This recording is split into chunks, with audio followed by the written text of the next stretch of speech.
महाराज जी, मेरा प्रश्न है कि भजन में प्रतिस्पर्धा उचित है क्या? ये ईर्ष्या तो नहीं है? मतलब दूसरे से प्रतिस्पर्धा करना कि ये ज्यादा भजन कर रहा है मेरे से, या मुझे भी उतना करना चाहिए। वैसे देखना ही नहीं चाहिए, ये विषय नहीं देखना चाहिए, अपने को देखना चाहिए। और अपना भजन कभी पूर्ण भी नहीं होता, कितना भी करो ऐसा लगता है कि अभी जैसा होना चाहिए वैसा नहीं हो रहा। हम दूसरे को क्यों देखें? भगवान उससे जैसा करवा रहे हैं वो वैसा कर रहा है। मान लो हम किसी का भजन देखेंगे तो किसी के दोष भी देखेंगे, फिर ठीक नहीं है। अपने अंदर से एक नियम बना ले कि हमारी श्वास प्रश्वास में भगवान का सुमिरन रहे, हमारा भजन ठीक चलता रहे, भगवान जिसको जितना करवा रहे हैं उतना हो रहा है। हमें लगता है ईर्ष्या भजन में भी करना ठीक नहीं है। और प्रतिस्पर्धा में अहंकार होता है कि अगर वो 20 माला कर रहा है तो मैं 22 माला करूँगी, और तो अहंकार भजन नहीं होता। अहंकार गलित हो जाए वो भजन होता है। तो जो हमें लगे कि हमसे ज़्यादा भजन करता है उसके हम पैर छुएं तो हमारा अहंकार चला जाएगा। हम उससे बढ़कर भजन करें, हमारी भावना बनी रहे, लेकिन ये भगवान का नाम जपता है इसलिए इसके हम भाव करें, उससे द्वेष ना करें। जो हमारे प्रभु का नाम जप करने वाले हैं, अधिक से अधिक नाम जप करते हैं, हम उनका सम्मान करें, उनका आदर करें, उनको प्रणाम करें। उनसे ईर्ष्या करने या प्रतिस्पर्धा करने की तो हमें कोई बात ही समझ में नहीं आती। जो हमसे ऐसा लगता है कम भजन करते हैं उनको दुलार करें और इनका भजन बढ़े, भगवान से प्रार्थना करें। हमें लगता है हमसे ज़्यादा भजन करते हैं तो हम उनका चरणामृत पिएं, उनके चरणों में प्रणाम करें, उनको नमस्कार करें, क्योंकि महान भक्त हैं। तो दोनों तरफ हमारी अंदर कोई गंदी बात नहीं आई जो हमारे मन को गंदा कर सके, ना ईर्ष्या आए और ना लघुता आए। जो कम भजन करते हैं उन पर और भगवान सद्बुद्धि दें, इनका भजन बढ़े। ज़्यादा भजन करते हैं उनको नमस्कार करते हैं। तो प्रतिस्पर्धा तो संसार में होती है, भजन में तो नहीं होती। पंकज जी सूरत से। श्री हरिवंश। महाराज जी, हम ऐसा क्या करें जिससे हमारे गुरुजी हमारे अनुकूल रहें, वे हम पर प्रसन्न हो? उसे कुछ करो या ना करो, गुरु अनुकूल ही रहते हैं। गुरु कभी प्रतिकूल होते नहीं, पर प्रतिकूल जैसा रोल होता है। जब कभी हमको जहाँ हम आसक्त हैं वहाँ से अनासक्त करना होता है, हमें ऊंचे उठाना होता है। हम लोगों की एक मन की स्थिति ऐसी कि हम जहाँ हैं वहीं राजी रहते हैं। नहीं, जितना भजन चल रहा है, खान पान भोग विलास, तो हम उसी में राजी रहते हैं। हम आगे उन्नति नहीं चाहते अध्यात्म की, कि सर्वस्व का अंदर से त्याग हो और भगवान के चिंतन में हम डूबें। ऐसा हमारा लक्ष्य नहीं बन पाता। लक्ष्य बना रहता है खान पान, सबको खवाएं पियाएं, मौज मस्ती, एकदम ऐसे जीवन। तो भगवान फिर कृपा करते हैं और गुरुदेव के रूप में वो प्रतिकूलता देते हैं, या भगवान स्वयं प्रतिकूलता देते हैं। और वो प्रतिकूलता इतनी कड़वी है कि अब देखो, अभी पीछे के बैच में बताया कि नाम ही तो जप कर रहे थे ठाकुर हरिदास जी, और 22 बाजारों में मार कोड़े उनकी खाल खिंचवा ली। अब कौन भगत राजी होगा ये करवाने के लिए? तो कभी कभी पूर्व जन्म के प्रारब्ध होते हैं और कभी कभी परीक्षा होती है हमारी। तो इस मार्ग में अग्नि परीक्षा तो देनी ही होगी कि हे नाथ, हे शरीर आपका, प्राण आपका, मन आपका, तन आपका। देखो, राजकीय पार्षद बनने के लिए गोली खाने को तैयार है हमारे राष्ट्रीय सेना, ये हमारे राजकीय पार्षद हैं। और भगवत पार्षद बनने के लिए हमको कितना तैयार होना पड़ेगा। जो अखिल कोटि ब्रह्मांडों के मालिक हैं उनके हम पर्सनल दास हैं, कितना बड़ा तैयार होना पड़ेगा। तो हमको गाली भी खानी है, हमको अपमान भी सहना है, हमको प्रतिकूलता भी सहनी है, और आपकी ही तरफ। इसमें एक उदाहरण बहुत बढ़िया लगता है। जैसे छोटा बच्चा है ना, घुटनों के बल चलता है, और कोई उससे गलती हो जाए या कुछ भी, और माँ उसके थप्पड़ मारे तो माँ के ही चिपकेगा, वो कहीं नहीं जाएगा। वो नहीं, माँ उसको मारे तो माँ के ही ऊपर गोद में चढ़ना चाहेगा कि आपके सिवा हमारा कोई है नहीं, तो मारो चाहे पीटो। ऐसा ही भगत होना चाहिए। कि गुरु या इष्ट के प्रति वो प्रतिकूलता भी दे तो उन्हीं की तरफ बढ़ना चाहिए, उनसे पीठ नहीं होनी चाहिए, उन्हीं की तरफ बढ़ना चाहिए। जैसे छोटे बच्चे को माँ मारती है ना, तो माँ के ही वो हृदय से लगना चाहता है, क्योंकि जानता है कि माँ वो दूसरी तरफ नहीं जाएगा। माँ मारेगी और झिटकेगी दूर की तरफ, लेकिन वो माँ के ही गले लगना चाहेगा, क्योंकि उसको एक ही आश्रय पता है, माँ है।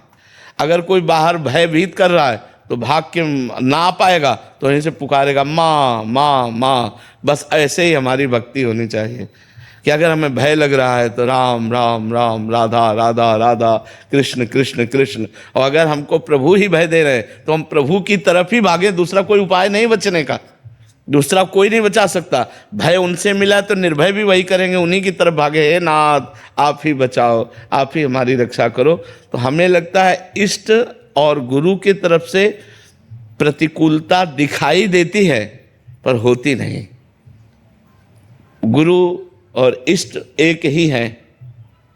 तो इष्ट के लिए कहा गया मंगल भवन अमंगल। तो जब मंगल भवन है, अमंगल है ही नहीं मंगल भवन में, तो वो हमारा अमंगल कैसे कर सकते हैं। तो हमें ऐसे रहना है बहुत कठिन, फिर भी कह रहे है बहुत कठिन, क्योंकि अनुकूलता में तो लगता है भगवान की कृपा है, सब अनुकूल चल रहा है तो लगता है भगवान की कृपा है, लेकिन सब प्रतिकूल हो जाए तब ये बोलो कि भगवान की बड़ी कृपा है, ये बड़ी बात होगी। जब सब छिन जाए और फिर भी बोलो कि भगवान की बड़ी कृपा है, तो तुम भगवत पार्षद हो। और वो देखते हैं, दे के भी देखते हैं और लेके भी देखते हैं देने में तो कृपा लगती है, चकाचक सब माल आ रहा है, खूब जय हो तो बोले जय हो भगवान आपकी। और जब झाड़ू लगा दिया, सब हटा दिया। अब भी विशुद्ध कृपा है, कोई न कोई राग है जिसका नाश करके भगवान हमको अपने तक बुलाना चाहते, पर ये है कठिन, ये दवा बहुत कड़वी है। ये वही कृपा करे तो समझ में आवे, ने प्रतिकूलता जब देते हैं और फिर उनकी कृपा देखे, ये बहुत कठिन बात है कि नहीं कठिन बात। अनुकूलता में तो ऐसा लगता है कि बड़ी कृपा है, लेकिन जब दुख आए, विपत्ति आवे, प्रतिकूलता आवे, संकट आवे, और उस समय हम बोले कि भगवान की बड़ी कृपा है, ये बहुत कठिन बात है। और भागना भगवान की तरफ ही, चाहे जितनी विपत्ति हो, उससे बचने का उपाय केवल भगवान है। दूसरे किसी में इतनी सामर्थ्य नहीं कि हमारी समस्या का समाधान कर सके। वो खुद समस्याओं में फंसा हुआ है तो समाधान क्या कर सकता है। वो हमारा शोषण कर सकता है, पोषण तो कर नहीं सकता। महाराज जी, शहरों की इस भागदौड़ भरी जिंदगी में मन की शांति खोती जा रही है, कोई आगे निकलने की होड़ में तनाव का शिकार होता जा रहा है। तो ऐसी जीवन शैली में महाराज जी शांति कैसे संभव है? नाम को बीच में डाल लो। जो चाहत है नित्य सुख, अरु मन को विश्राम, हित ध्रुव हित सो भजत रहो, पल पल श्यामा श्याम श्यामा श्याम श्यामा श्याम। यदि नाम जप करने लगो तो सब बात ठीक हो जाए। दौड़ भाग तो करनी पड़ेगी, और संसार की वस्तुएं भी चाहिए, परिवार है, शरीर है, तो हमें परिवार का पोषण करने के लिए धन चाहिए, शरीर का पोषण करने के लिए धन चाहिए, धन के लिए व्यापार नौकरी चाहिए, व्यापार नौकरी उन्नतशील हो, ये ऐसे कम अर्थ वाला ना हो जिससे हमारे पूरा परिवार। तो अब ये सब चिंतन जब चल रहा हो, उसी समय नाम चलाओ, राधा राधा राधा। ये हमारे भाग्य में होगा तो व्यवस्था हो जाएगी, क्या चिंता करनी। राधा राधा राधा। नाम जप नहीं तो इतना सोच बढ़ती चली जाती है, ओवर थिंकिंग होती जाती है कि कभी कभी नकारात्मक भावों का जाल बिछ जाता है और हम डिप्रेशन में पहुंच जाते हैं। अधिक सोच होना और व्यर्थ की सोच होना और निगेटिव सोच होना, ये डिप्रेशन का मूल है, इसी से डिप्रेशन बनता है। तो अगर हम नाम जप करें, अधिक सोचने का टाइम ही न दें, व्यर्थ सोचने का टाइम ही न दें, निगेटिव सोचने का टाइम ही न दें, और हम उसमें राधा राधा राधा, तो नाम के प्रभाव से आपकी आने वाली विपदा भी टलेगी, और जो समस्या है उसको निवारण करने का आपके अंदर ज्ञान आ जाएगा, और आपका हृदय शीतल बना रहेगा भारी विपत्ति में भी, यदि नाम जप करोगे। और नाम जप होगा तो हमसे गलतियां भी नहीं होंगी। जब नाम जप नहीं होता, केवल संसारिक चिंतन होता है, तो कहीं ना कहीं हमारा मन चाहता है कि हम आनंदित हों, तो फिर गलत जगह वो आनंद ढूंढता है। शराब पीना, मांस खाना, व्यभिचार करना, गलत जगह वो आनंद की खोज करने लगता है। इसलिए हमें अच्छे मार्ग में चलना है, शांत और सुखमय जीवन व्यतीत करना है, तो भगवान की शरण में होकर भगवान का नाम जप करना ही है, दूसरा कोई रास्ता नहीं है। तो जी ये संकेत हमें कैसे मिलेंगे कि हमारे प्रारब्ध के कर्म का भोग हम काट चुके हैं या काट रहे हैं? और जब तक शरीर रहता है तो इसका प्रारब्ध रहता है। शरीर छूटा, प्रारब्ध खत्म। समझ पा रहे हो? शरीर रहता है तब तक प्रारब्ध भोग रहता है, ऐसा थोड़ी है। आज आप चकाचक सब आनंद चल रहा है, कल देख लेना दुख आएगा। आज दुखी चल रहे, कल देख लेना सुख आएगा। इसका क्रम बना हुआ है, प्रारब्ध दुख सुख का क्रम बना हुआ है। जब तक शरीर है तो ये प्रारब्ध ही से तो बना है। प्रारब्ध मिटा, शरीर खत्म। शरीर खत्म, प्रारब्ध मिट गया। प्रारब्ध तब तक रहेगा जब तक शरीर रहेगा। महाराज जी घर का माहौल अक्सर थोड़ा नकारात्मक रहता है हमारे घर के सदस्यों के कारण। इस वजह से हमारे अंदर भी नकारात्मक ऊर्जा आती रहती है, मन चिड़चिड़ा हो जाता है, फिर नाम जप में मन नहीं लगता। हाँ, नहीं नहीं, नाम जप करके इस स्थिति को क्रॉस करो।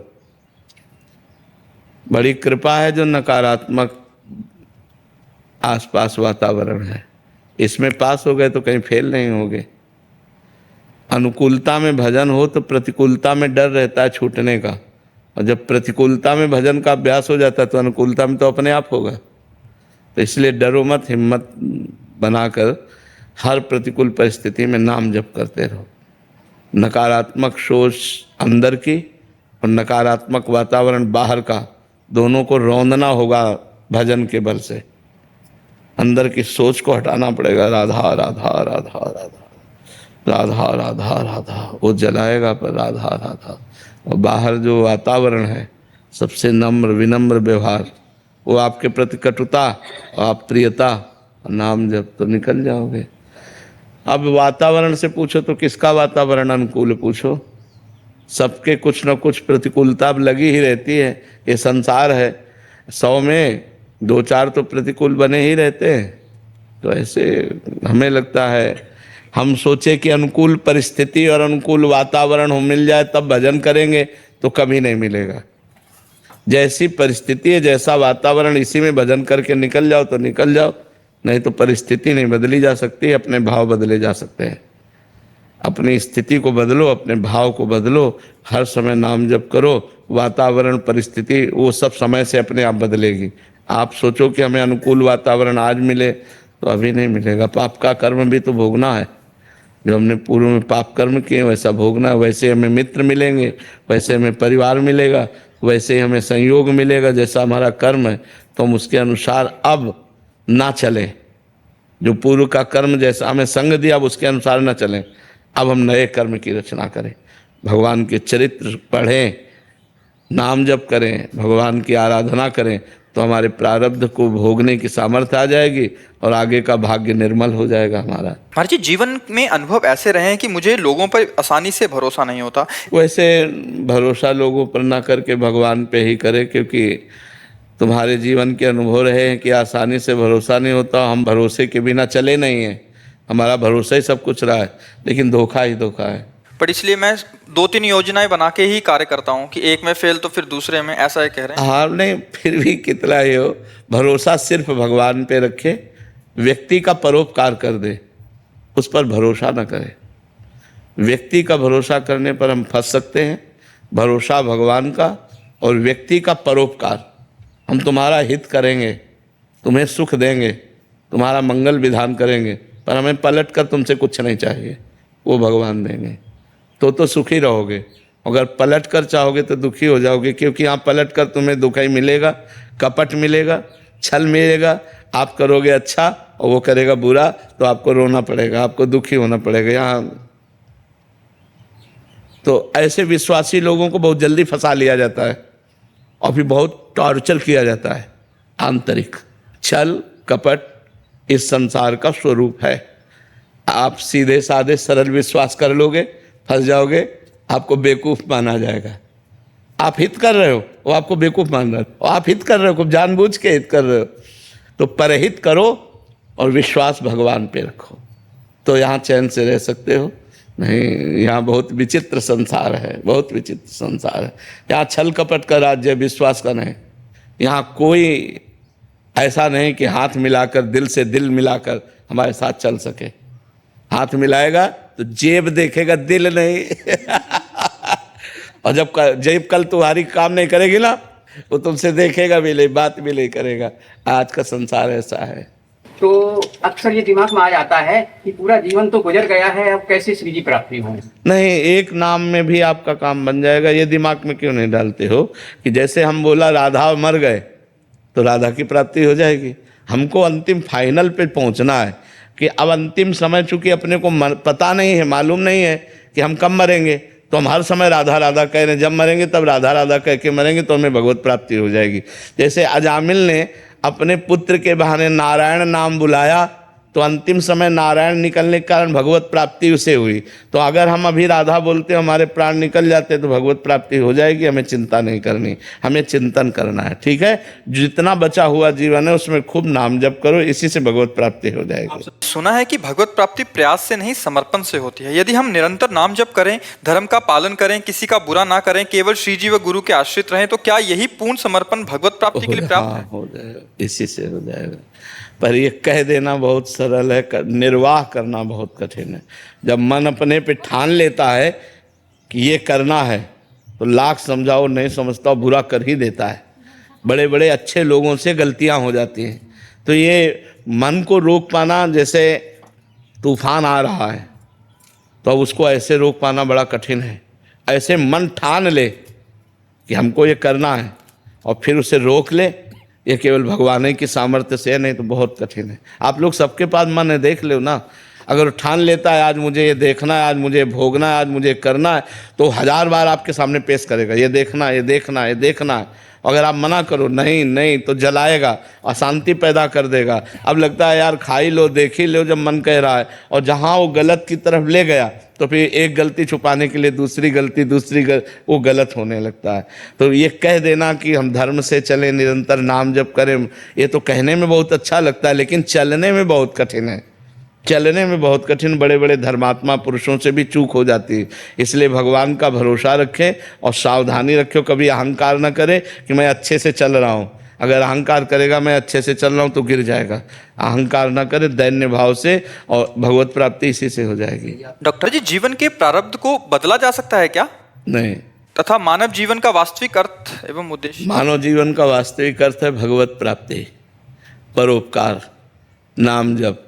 लेकिन प्रारब्ध नहीं बदला जा सकता, प्रारब्ध भोगना पड़ता है, प्रारब्ध नहीं बदला जा सकता। जो कर्म बन जाता है उसको भोगना पड़ता है। जैसे दशरथ जी के द्वारा श्रवण कुमार का वध, तो उनके पिता का ये शाप, जैसे मैं पुत्र वियोग में मर रहा हूँ ऐसे तुम प्राण त्यागोगे। तो राम जी भगवान उनके पुत्र हुए, फिर भी पुत्र वियोग में प्राण त्यागना पड़ा कि नहीं त्यागना पड़ा? तो इससे ये सिद्ध होता है कि जो कर्म बन जाएगा उसका भोग भोगना पड़ेगा। तो जो प्रारब्ध बनकर आ गया वो भोगना पड़ रहा है, बड़े बड़ों को भोगना पड़ता है।